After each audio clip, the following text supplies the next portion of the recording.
Welcome to the Start Well podcast. I'm Dawn Thomas, your host. As a mother, financial advisor, and researcher, I know the importance of empowering young people on their financial journeys. Whether you're a parent, grandparent, or the coolest aunt or uncle, join me in exploring how impactful conversations about money can shape a young person's future. Let's harness their superpower of time and your superpower of influence to ensure they start well and continue to live well into the future. The information discussed in this podcast is general in nature and does not take into account your personal and financial objectives and situation. Before acting on any information discussed here, you should consider its appropriateness, having regard to your objectives, needs, and financial position. Welcome to Season 2 of the Start Well podcast. This is episode 4. And again, we are following up with another treat. We have Glen James, and those of you who have listened into him know that he is so entertaining when it comes to money concepts that he lures you into the money conversation. But Glen is also an award-winning author, and I'm a fan of his books. I'm trying to get my son to be more of a fan of Glen's books as well. And today's Start Well episode, we have a chance to ask Glen about how concepts in his books can be used for young people. Welcome to the podcast, Glen. Hey, Dawn. Thank you so much for having me. Glen, for our listeners who may not be familiar with you, like I said, you are an award-winning. Are you getting used to the sound of being an award-winning author? Yeah, I was actually, when it won the award, I was actually shocked. I was at when we were in Perth at the last conference, at one of the sessions I was there, and the awards were in Melbourne and different time zones, so I couldn't make it. And I totally forgot they were on, and my phone was blowing up. It was like, your book won an award. I'm like, what? And then it won the personal finance investing book of the year, and then it won overall, and I was just shook that I was like, oh my gosh. So yeah, it is wild, but against a whole heap of really good books, this one did take out book of the year and the best personal finance section. Look, there is a reason that it's won, right? Because it is so approachable in the concepts. And I know you talk about money a lot. Right? You've got your podcast is huge, money, and you know the related podcast to that as well. But it's evident that you can translate those concepts in conversation into a book. Not everybody can actually do that. And I've read a fair number of finance books, especially for this podcast. So firstly, just want to say that I've really enjoyed it. And to our listeners as well, I highly recommend the book. And I'm a financial advisor and a mom. I'm looking at it from a perspective of the concepts, how they're explained, and can you carry on those conversations further along. So Glen, we're going to get right into it.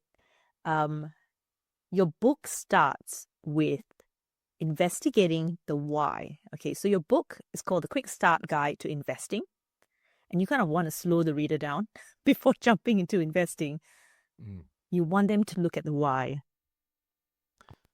Yeah, I think the reason I wanted to do it was I just want everyone to just chill out and just step back and let's find a bit of a, bedrock of why you actually want to invest, even in property, shares, super. Let's just chill out for 5 minutes and let's try and get a bit of buy-in, because the reason, yeah, and you've seen this in your role as a financial advisor. I've seen this in my former role as a financial advisor, in my role as the guy at the coffee shop who helps random regulars that I've met at the coffee shop get their money in line. People get excited. They want to do something awesome. They do it. Yep, we're investing. Oh, need a new lounge. Oh, I've got no money. I'll go to the investing account. Oh, investing. Oh, want to go on a holiday, get my mitts. I know there's money there. So I think I just want to slow everyone down and go, look, what are you doing and why? Yeah, and that comes through in the pacing of your book, right? I think pacing is so important when it comes to a finance book, because sometimes it can feel really overwhelming, and that whole bit of just chill out comes through very strongly. So, we as financial advisors, when we get queries, people want to jump in straight away. And what you're really saying, Like it's going back to that financial house, something that you reference in Sort Your Money Out, Glen's other book, which we recommend, and is also on season 1 that we discussed that. You also talk about motivations. You talk about the whys, you talk about the motivations. Like, do you see young people actually defining the whys and defining motivations? Look, it's obvious that if you are like, how old's your son that you're trying to ram this book down his throat? 15. I will be successful in ramming this book down his throat. But Yeah, so he's as 15. look, as a 15-year-old, let's be real, probably doesn't heaps care. So I think what we need to do is just start to understand habits and behaviors and focusing, and maybe it is a carrot or stick thing. It's like, hey, kid, you want to not have a crap job when you're older and you want to have options in life. Well, let's save some money today and we can do it this way. So look, I will say there probably is a fault in the book that it might not be specifically tailored for those mid-teens, but particularly if you are in your 20s and you just launched into your career, I think it is more important there. But yeah, I don't know. It might be more of a parental thing. It's like, hey kid, you know how I'm a single mum. Your dad took off. He left us. You know, I'm working full time trying to raise this household alone. You know, I want you to. Sorry, I've just come off doing some What Would Glen Do episodes, and the last episode, someone ticked they wanted the version of Glen that was unhinged and wild. It's dangerous. So it's like, well, maybe I want you to set up your habits and behaviors and your money so you can stand up on your own, and you're not like me who's just been screwed out of a relationship and got no money. Like, I don't know. Probably the answer is I don't know what the answer is to your question. No, Glen, you've got points in there. I think the way that I see your book being used is that people in your 30s and 40s, for example, if you were to pick it up, you're going to be able to have these conversations with other people. I think that's the point. When you're trying to embed knowledge through, you probably should be talking to other people about the book as well, and make this a journey, right? Make this a club. I had two people in their 30s speak to me last week, and I recommended the book to them because I think they felt they'd gone to their 30s and they felt that they hadn't done anything. And there's that push and pull of being young where there's experiences. You want to go out and live your life. You want to do all these things. And I felt that your book, it's giving people, even in that stage of life, that there's a way that you can start and that you're not terribly behind.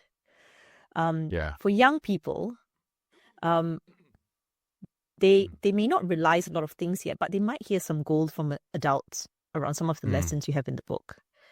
So is it... Yeah, sorry?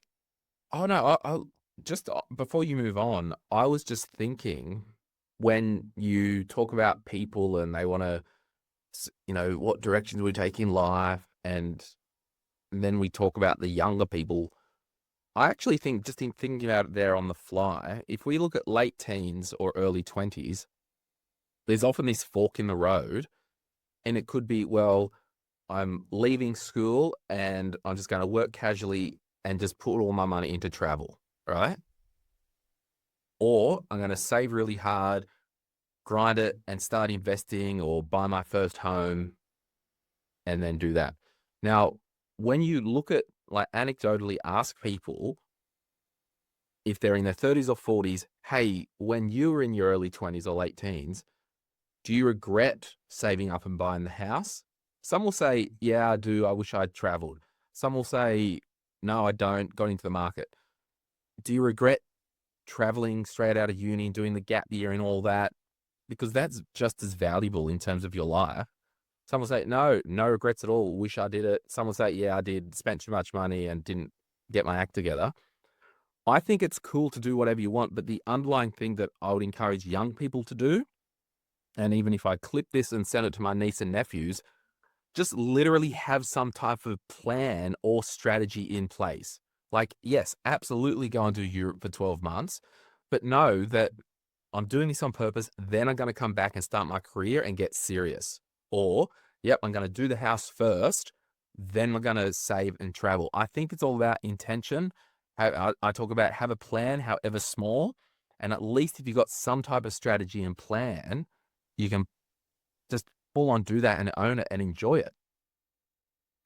But that sounds very responsible, Glenn. If you were talking to Glenn, who was younger, you mentioned in the book that you've made some decisions that were interesting. And I think a lot of people reflect that as they're older, going, look, I wish I had done certain things this way. Do you think that's part of life of being young and needing to make mistakes? Or do you think younger people now with the right guidance can actually have better starts than maybe some of their adults around them have done? Yeah, I think so. And like at the time of us recording, and it's irrelevant when it comes out, but we're doing a bit of an income survey with our audience. And I asked the question, like, what's your income? What's your job? And do you have any regrets? Would you have done anything different? Like there is I think the reason I say this is because every proposition you put out there, there'll be an argument for it and a counter argument against it. And that just means none is right. Now, sure, hindsight's awesome. And that's what I mean. Have a plan, however small, because if you set out with the intentions that, look, I want to save $10,000 and you get to $8,000 and something happens and you had to stop saving, well, I'm glad I at least saved and had $8,000 rather than just not having a money system. So I think, and personally, I've been going to, like literally yesterday, I was thinking far out. Because I sold my financial advice business and, made good money. It was a big asset. I was literally thinking about all the podcasts that we do and all the opportunity that I had. Yesterday, I was thinking, did I make a mistake in getting out of advice? Now, the answer is no, because upon reflection, I had achieved what I wanted to achieve. It was just part of the move on journey. Now, all that to say, yes, at the time I had the plan to do that.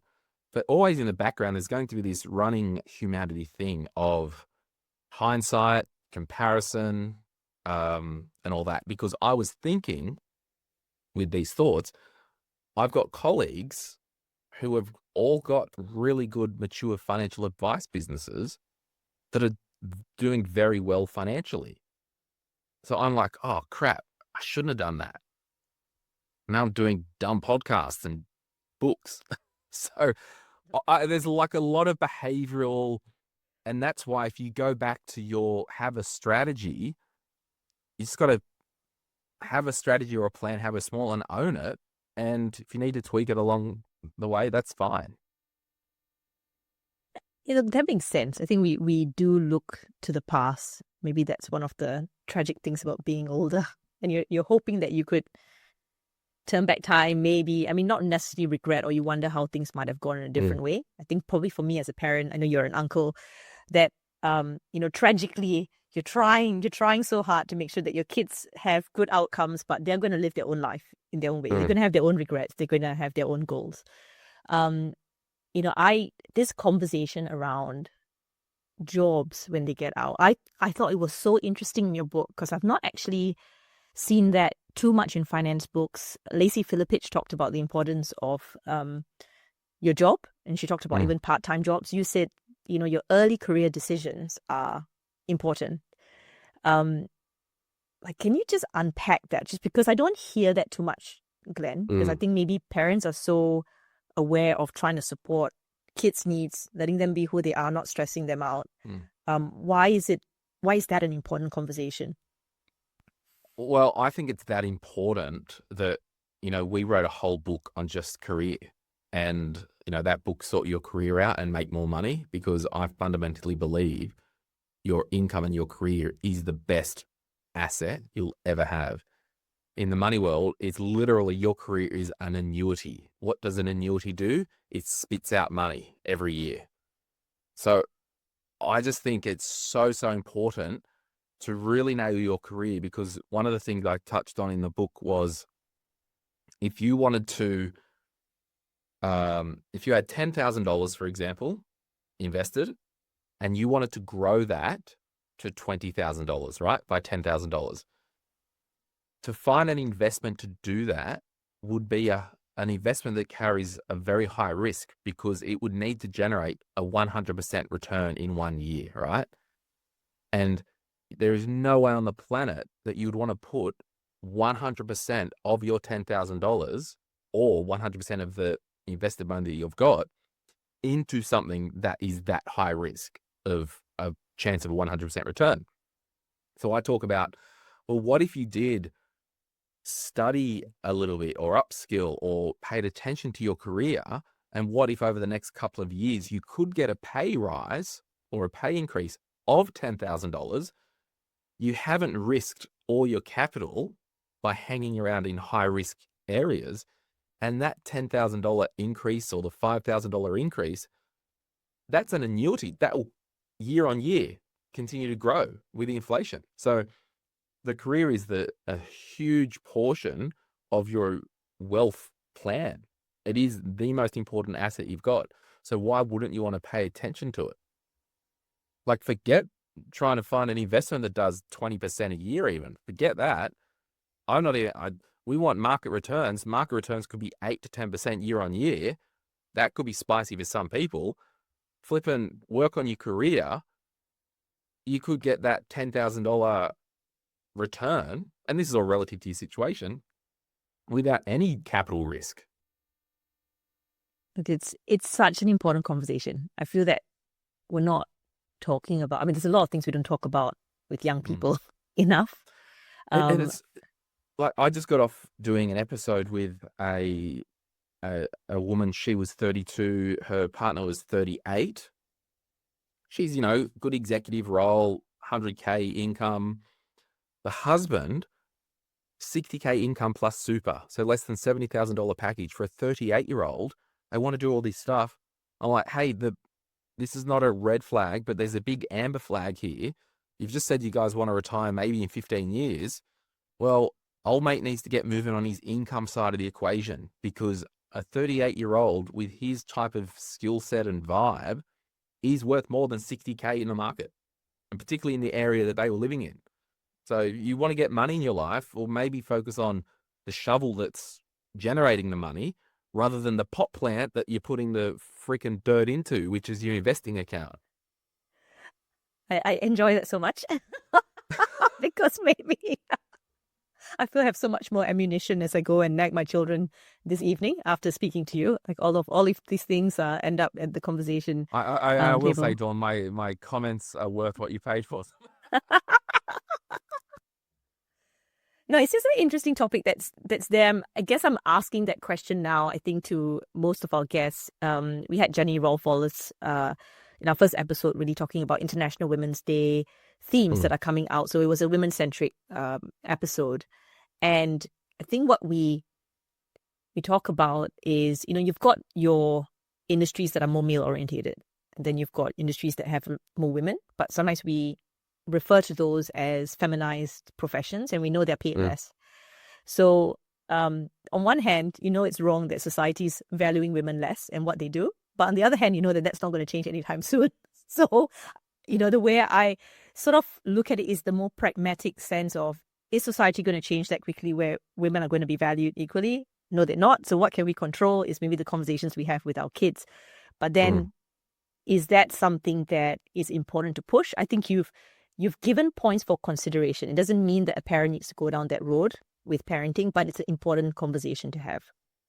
Just on the whole career thing and kid thing, like, I honestly believe there is a high chance, and I was one of these people, and many people would resonate with this, like, you might be 25 or 30 and still not 100% sure of what you want to do.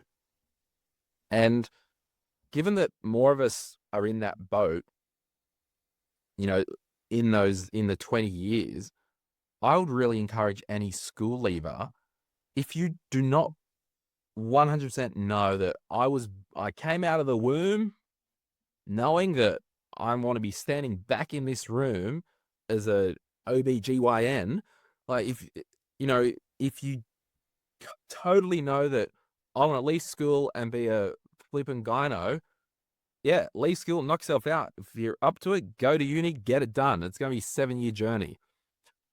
But if you're in that late teens, early 20s, I don't think we casually walk into a 4 or 5 year commitment of a degree if we're not 100% sure.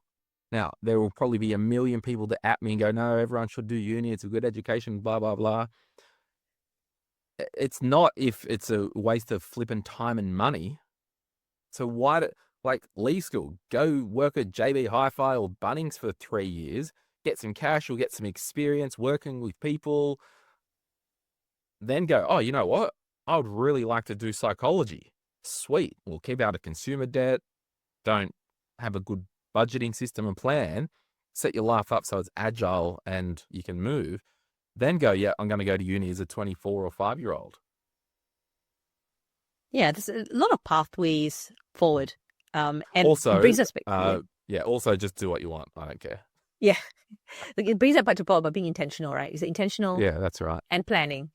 And maybe we don't have enough of the conversations of the why and motivations, even with the kids. And I put my hand up for that as well. It just feels that life is really busy when you're a parent and you're around young people, that you can't sit down and have the conversation. So again, the point of today's podcast is that we have this book of yours, award-winning book. We'll say that many times over and over again, that we're going to pull key concepts from, because if you read the book and you engage with the book, there are, at least 20 discussion points you can have with your kids. Going back to your building foundations, you're very clear that investing shouldn't come before having solid foundations like cash flow control and an emergency fund. Why do foundations matter so much? Yeah, the foundations, they matter in terms of, so remember how we talked about focusing on the why as a more behavioral vibe, like a soft thing? I think the foundations are the hard considerations. So we've got a solid, practical, physical budget or spending plan. So very mechanical. Money goes in, money goes out, money goes in, money goes out. Then what we do, we know that, well, we've got X amount left over. Now we can commit that left over into investing. So having that foundation in place and getting a good money system humming first, work on the behavior first. Now, some people are just good with money and they don't need to work on their behavior of saving money, but they do need to work on the behavior of freaking enjoying life a little bit and spending some money. So there's that. But basically, you've worked on the behavior. So we've got good systems happening and we're regularly contributing to our investment account. We know our why. So we know that I'm not going to be broke like my parents, or I'm not going to be broke like Uncle X or Aunt Y. So basically the behavior and the mechanisms will get the money into the investment account, and knowing your why and being rock solid on why you're investing will have the money stay in the investing account. Getting invested is easy. Staying invested, that's the hard part. And again, when I've looked at books, because I've read a few, so trust me on this one, I feel like I've reviewed it, that was a point of distinction that actually stood out about if you're not getting the habit right, you're going to end up drawing on your investment and that's going to impact it. It was such particularly if it's at the wrong time, Dawn. Yeah, that's right. You need to know the strategy and what you're doing in it. And I think that flows back to maybe in the current environment that we're in with the digital space, everything needs to happen instantaneously. Like within 3 minutes, you should be able to turn around your life. But, it seems that this process of setting the foundations, doing the whys and motivations, everything that's talked about in the book. And you can look at the diagrams in the book. Like we said, around page 29, there is a diagram that actually looks at it step by step, going through the different phases. So as we're both turning to that, I'll just read it out here. So it's a flowchart diagram. Yes, that's right. Yeah. And looking at that visually as well, I think would be quite a handy thing to map out with a young person. I'll overlay this on my YouTube when because this episode, I asked Dawn if I could play it on my show, and she said yes. Yeah. And also go and listen to Dawn's podcast if you're hearing this on my show. So yeah, sorry. No, that's okay. Yeah. So I'll that overlay it so people can see it. That's what I'm saying. yes. No, that there are fantastic diagrams in here that will make it easier for you to have a conversation with a young person. But back to a theme that has come through in other episodes that we've recorded is about financial experience that leads to financial capability for young people. So if they are looped into the experience of making money decisions and planning, they have a higher instance of actually being financially capable. So I think, the concepts here in the book, working through a flow chart that you have over here, just makes it a very practical conversation to have with a young person about how they are mapping out their intentional use of money. Actually, and this is how, like, we all get stuck in the weeds. If you want to turn to page 206, it is earlier in the book, but it's just where I found it. Yeah. I basically did a diagram of, because I'm basic, like I need to see the physical. I did a diagram of like, how do you invest? And the first bit in the flowchart, and again, we'll pop it on the screen, know your why, then solidify your mindset and behavior, select your investment strategy and ownership structure. Then we'll construct our portfolio. And this is where, people do all this stuff and think, oh, how do I optimize? Well, the next step, continually shovel money into your investments. Next step, get on with your life. The arrow from that goes back to continually shoveling money. Like, it ain't hard. Investing works. People don't. That's the problem. See, you should just go around in schools as well and just have a chat that way. Yeah, so that, my son, when I asked him about what did you, he went through the book just first week of school, so it's been a lot, but he went through the book a little bit. And I will say, one of our live shows in Perth, I saw someone like walking through through the lobby of a hotel, dragging someone to my seminar. It was Dawn dragging her child. You see, Glenn has kid-friendly Yeah, I don't care. Anyone can presentations. come to my shows. Yeah. Yeah. Look, he was saying that I asked him, questioned him, okay, so Glenn, I did bribe him. I said that if he finishes the book and presents it to me in a manner where I feel like he's read the book and not try to put it through any AI technology, I will give him some money. Yeah. So I did say it, but look, I think it's worth the investment to do that. So I would say to listeners, if you do what you need to do to get them engaged with this book. And he was talking about how you had mentioned that you don't want to be putting everything into one investment strategy necessarily. You're talking about actually separating out, based on the goals. And what we see from people who have gone and done their investing straight up, they've sort of like, okay, the important thing is just to set up investment and then set the investments up. And I think to an extent they are kind of adding to it, but the intentionality bit of connecting that to your goals is what's missing when someone gets in that process. I think this book is helping them take that further with what you can do with those investments. Yeah, and I think, if people want to get rich, and we talk about being rich versus wealthy in the book, if people want to get lots of money, well, let's look at people with quote unquote lots of money, and let's see how they got lots of money. Now, carve out inheritances, carve out trust fund kids, carve out all that.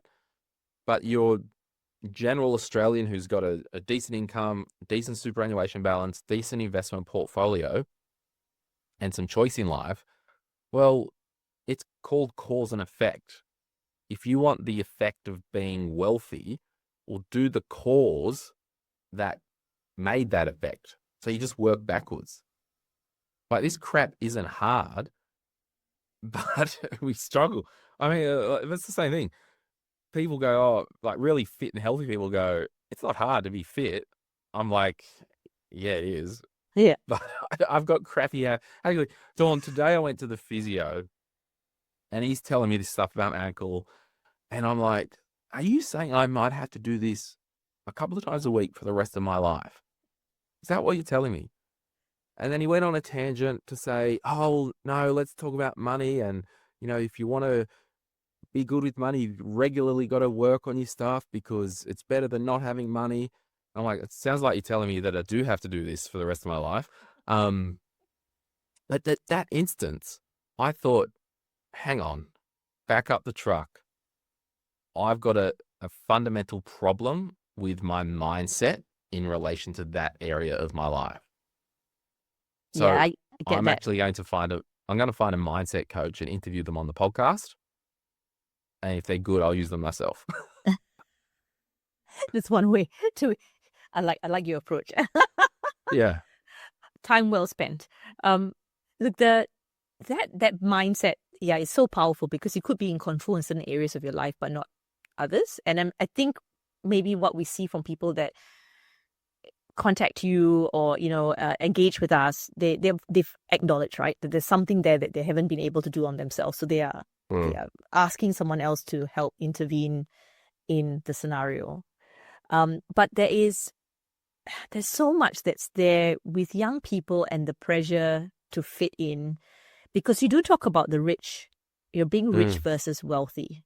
But younger people have this different sense of a digital world that's around them, of what reality is. I mean, in your role as an uncle, of being around young people, like how can you approach that conversation with them about rich versus wealthy? It's not necessarily what we might have been exposed to as such. Yeah, look, I don't know if I've actually got an answer to this. It's really hard. I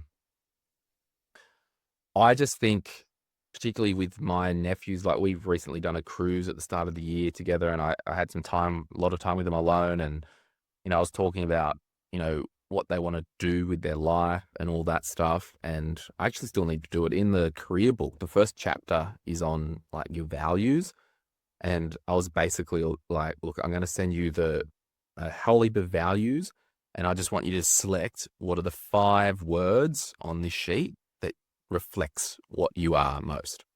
So I think if we teach our young people, and again, teach someone who is mid-flight in their 40s in a job and career that they hate, let's go back and look at our values and let's try and build a life on those values. Now, that's just in relation to work, but I think potentially, you want to get in a fight, tell parents how to parent their kids when you don't have kids. Like, well, I can't give parental advice, but I can just say, look, the discussions I'm having where I've got influence with my nephews and niece, it is around focusing on the stuff, quote unquote, that doesn't matter, that no one talks about, which is the values. So it's like, yeah, okay, why do you want to be rich? Well, so I can get all this stuff. Like, that's fine. Doesn't mean you'll be happy. A lot of depressed people with lots of money. Mm-hmm. And Yep. I'm not even talking clinically depressed. I'm just talking sad losers with lots of money. And, and that's why I really talk about wealth is being wealthy is so much better than being rich, because often if someone is rich, a lot of the time they've come into that money, a lotto win or inheritance and all that, and they spend it all. But if someone is wealthy, that is money that they've slowly built over time and they've actually had a big trade-off for. But just in my planning, I was talking about what money actually does, because money is just a tool, right? A tool for good or for bad or for whatever. What money does, and lots of money, it actually, when it's injected into somebody, it just amplifies a personality. Now, how many really rich and wealthy people are arrogant pigs? There's a lot of them. Because it just amplifies who they are. Like, just if you've ever been to, a developing nation and you see some Westerners, how they throw around their attitude to other people and other workers, it's disgusting, because they've been inserted into an environment where they're all of a sudden very wealthy, and this personality comes out and they treat people like crap. So you've just got to remember, money and wealth is like a mirror to your personality. Yeah, and you do talk about it in the book. I think what you're referring to with some of the questions was about money as a tool, and you can see it as evil or good. You kind of Yeah. talk like that's like such important conversation piece that you could have with a young person. You don't Mm. necessarily have to have kids to have the conversation because you would know kids, right? Like you're an uncle. They're young Yeah. people around you, and when you're talking about money that way, I think you're also helping them understand some of the blocks. I think money coaches will talk about blocks, and Mm. seeing money as evil is a block. So you've got to work through what you actually see it. Yeah. And you took the time to explain that, yeah, it doesn't make you a better person. There's other work you've got to do on your own. That's not what the book is about. But it's Yeah. acknowledging that you just have to have a plan, but you need to positively think about what you want money to do for you. Money's not going to turn you into someone that you're not. Effectively, it's going to Yeah. It's just amplify. going to amplify. Yeah. Yeah.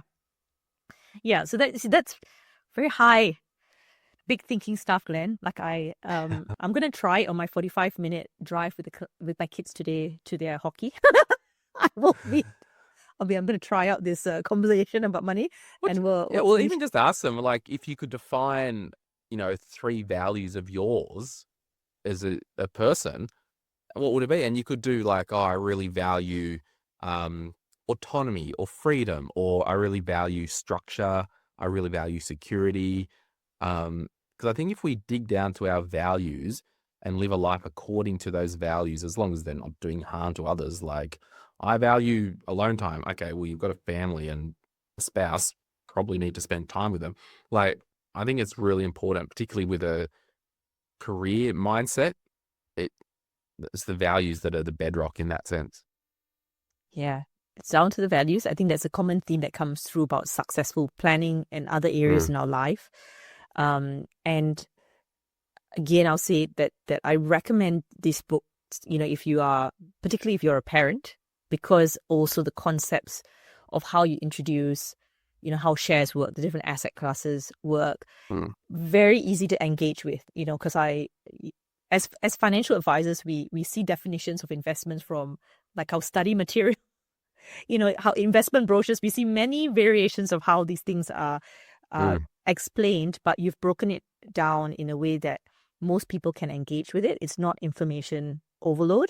And as a bonus, which I picked up on, you actually referenced women, like 3 women, when it came down to the investment quotes. Like, was that a conscious decision Um, around that? you mean Yeah, like the practical examples? yeah, like you referenced in terms of having some experts. Just a commentary. You had Kate Howard, Jodie Fitzgerald, Oh, and Gemma Dale. And we don't no, really it, see it that. was, yeah. So in terms of like the gender lens, Yeah. I just wanted someone good, and those 3 women were the best that I could find. Look, I notice these things. And investing Yeah. books sometimes they don't acknowledge women's expertise in that. And that, like I say, listeners, it's not that it was in reference about any gender commentary. It was just on investments. And for that to kind of, you said it happened more out of expertise. I thought that was a Yeah, nice actually, bonus point. yeah, the Kate Howard, I had her on my show a couple of years ago. Like, whew, she's a weapon in terms of investing. And yeah, I just was like, I just need the best people to suit my examples here. Hmm. And they're both in their own, or the 3 of them in their own right are the experts that I wanted to hear from. Yeah, so it's a book that has those examples, those quotes, flowcharts, easy explanations of concepts that maybe people are afraid of. So lots Mm. of big tick points as to You know, why you can engage in it. I set out to, and like, it's not really an elephant in the room. It's an obvious fact. There's a guy on the front cover called Nick Bradley. He's a friend of Mm-hmm. mine who co-wrote it with me. And the way we wrote this book was I would do all the fundamental mindset-y, personal finance, money stuff, um, particularly ownership structures in Australia and all those technical Australian things. And then Nick would do more of the portfolio investing, advanced strategy stuff.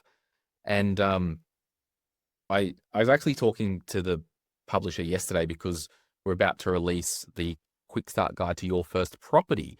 And it's a kind of a sequel to this book about buying your first home or your first investment property.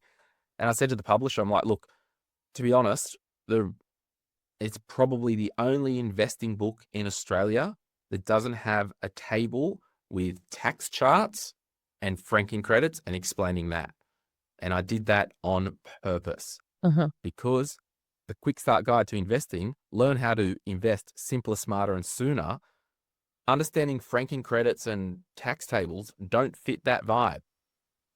So as a beginner, not even going there. Yes. That is those key decisions on what you left out, because what can happen is very overwhelmingly when you read an investing book, it's like jargon overload. That's what it can happen. And okay, I don't know if I should be saying this, but I found it more engaging than Friends That Invest.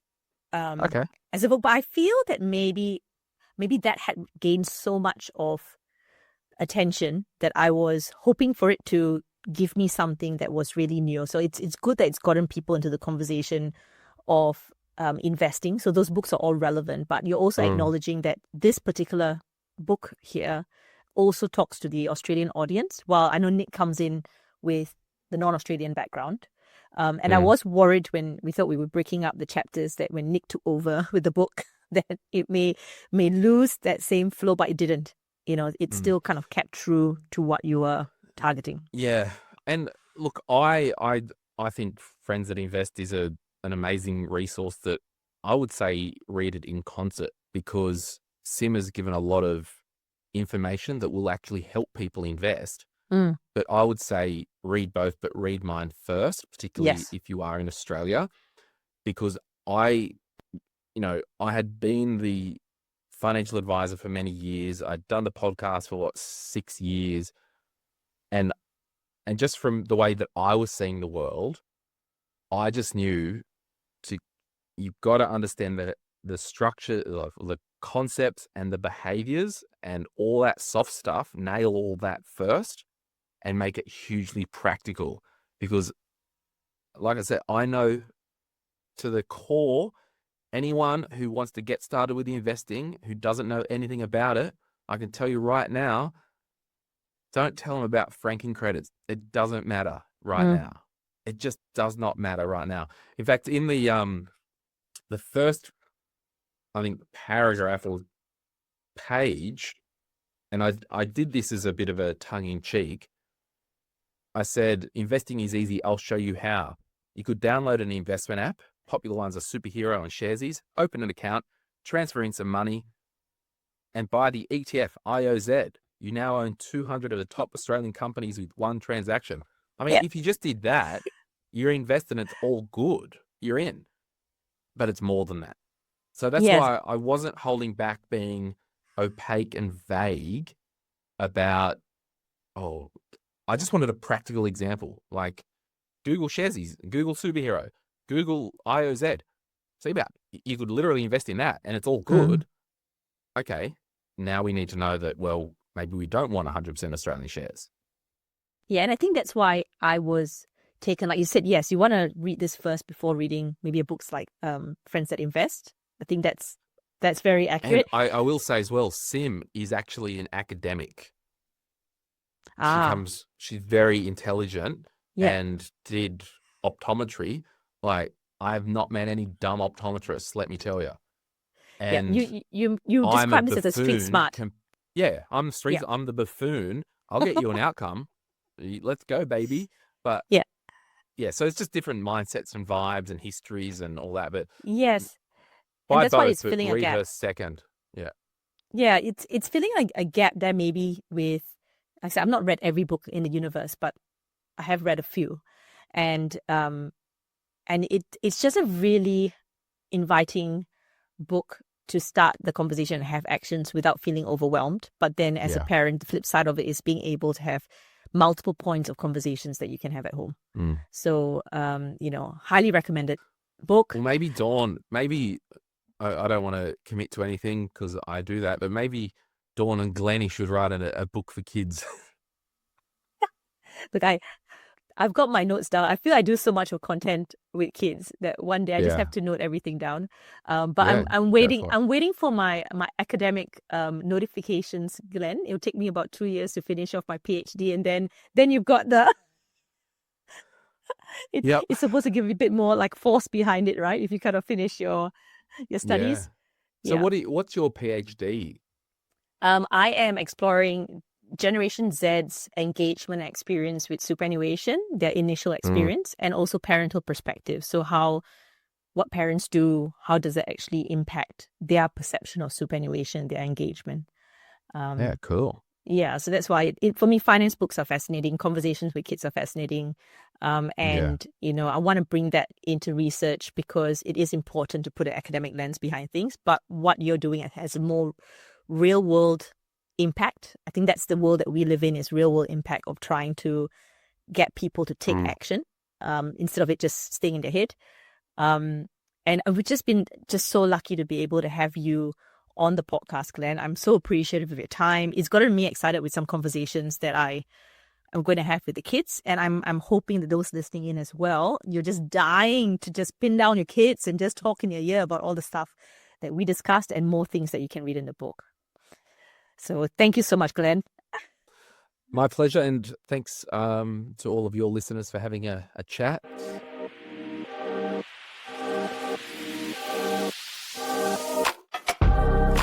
In the spirit of reconciliation, I acknowledge the traditional custodians of country throughout Australia and their connection to land, sea, and community. We pay our respects to their elders, past and present, and extend that respect to all Aboriginal and Torres Strait Islander peoples today. Thank you for joining us on this episode of Start Well and investing in the financial empowerment of young people. Please refer to the show notes for resources and links discussed in this episode. Subscribe now to get notified of the latest episodes as they drop weekly. And visit us on the Wealth Designers Start Well page for further resources to continue your knowledge journey.